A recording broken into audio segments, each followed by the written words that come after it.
My name is Jonathan Munkin. I'm the director of the Illinois Emergency Management Agency. This is Hannah Vick. She's here with the Federal Emergency Management Agency. And we just wanted to take an opportunity to inform everyone of what's going on here today. We just had the arrival of some preliminary damage assessment teams from both the Federal Emergency Management Agency and the Small Business Administration. This is part of the process that we need to go through to make sure that we get all the paperwork and all the assessments completed for hopefully what will be a federal disaster declaration in the days and weeks to come. Today's process is about individual assistance. This is about determining what damage has been done to individual homes and businesses, and that will help contribute to the overall declaration for individual assistance for this community. This is a very important step in the process, which is why we're here. There's been an incredible amount of work done at the local level from Saline County Emergency Management and Gallatin County Emergency Management to get us to this point today, where we have a lot of information at our disposal so we can really spend our time well while we're here to do an accurate assessment. And that's the key word. We want to be accurate with this assessment. We want to account for everything that was damaged through the course of the tornado that came through here just last week. So it's an important process. We're happy to have our partners both at the local and federal level with us here today. We expect to be here for the course of the next 3 days in order to finish this assessment, but we're confident that at the conclusion of that, we will be able to give a very, very accurate and complete picture to the federal government to make their determination as to whether or not there will be a federal disaster declaration for this storm. Hannah? Very good. My name is Hannah Vick. I'm with the Federal Emergency Management Agency, and as Director Munkin just mentioned, the preliminary damage assessments are very much a joint effort made up of state, local, and federal officials, and we want to make sure that the assessments are thorough, complete, and accurate. So to that end, we're going to be looking for several different types of pieces of information. Along those lines, we're going to be looking at the effect of this event on the whole community, what it's going to take for the communities to get back on their feet. We're also going to be looking at insurance information, if there are gaps in insurance. We're going to be looking at the size and the scope of the event, and any other types of information, maybe special needs, that could be used to help us help the state in assessing whatever damage is out there. FEMA is standing ready to assist the state and the local officials in any way that we can to make sure that the assessment process goes very smoothly. And of course, we very much, our thoughts and prayers go out to those that were affected by this event. And we want to commend the local officials for the tremendous amount of work that they've done in supporting Southern Illinois communities. Just a few answers to frequently asked questions, and I'm more than happy to take questions from you. At this point, people in the community need to understand they do not need to be physically present at their homes in order to have their homes assessed by these teams. They will be able to do that externally in order to get an accurate picture.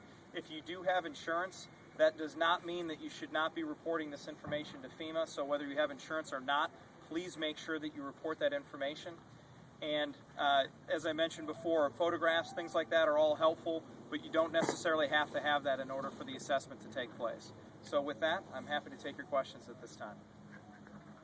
Director Munkin, quick question, sir. You mentioned to me earlier that there's kind of a window of declaration here and stuff. Can you talk about that window of declaration as far as things go here and elsewhere? Sure, absolutely. As everyone certainly knows, on Friday following the tornado here in Harrisburg on Wednesday, another storm cell system actually came through and had a lot of major tornadoes in other areas nearby Illinois, most specifically Indiana and Kentucky were the hardest hit. The death toll from that system combined with this system is just shy of 50, which unfortunately puts us well ahead of the record pace of 550 fatalities nationwide last year.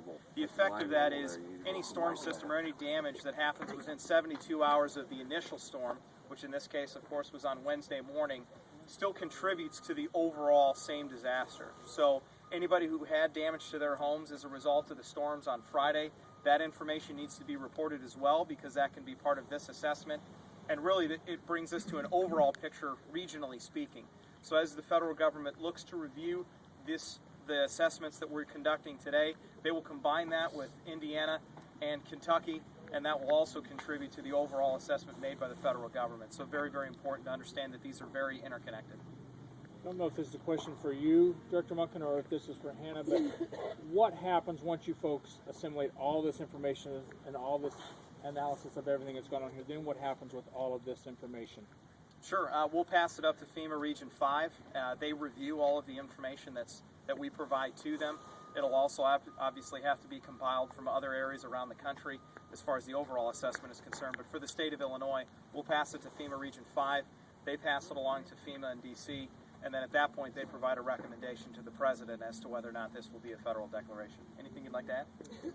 Okay. Can you talk about a timeline for when help might start? Yeah, absolutely. As far as the timeline involved here, this assessment process we expect to be done no later than Wednesday.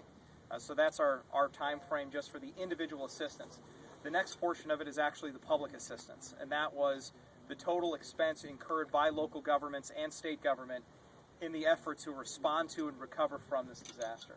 So that process is going to be starting next week, and right now local government has already done a great job of collecting up all of the information with regards to everything from volunteers that were contributing to the effort to expenses that they incurred for public safety with law enforcement personnel, search and rescue assets that were brought forth by fire services and EMTs.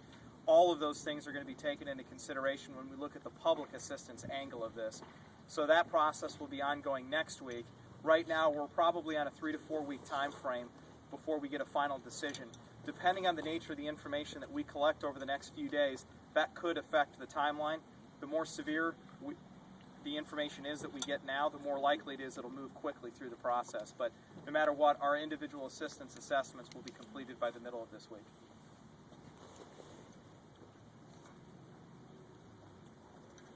At this point, we'd like to invite you to come with us. We have some of our preliminary damage assessment teams here with us from the Small Business Administration, from FEMA, and from IEMA. We're going to be taking a walk through the neighborhood located behind us, looking at some of the buildings there. Feel free to come with us and see how the process is done. Thank you for your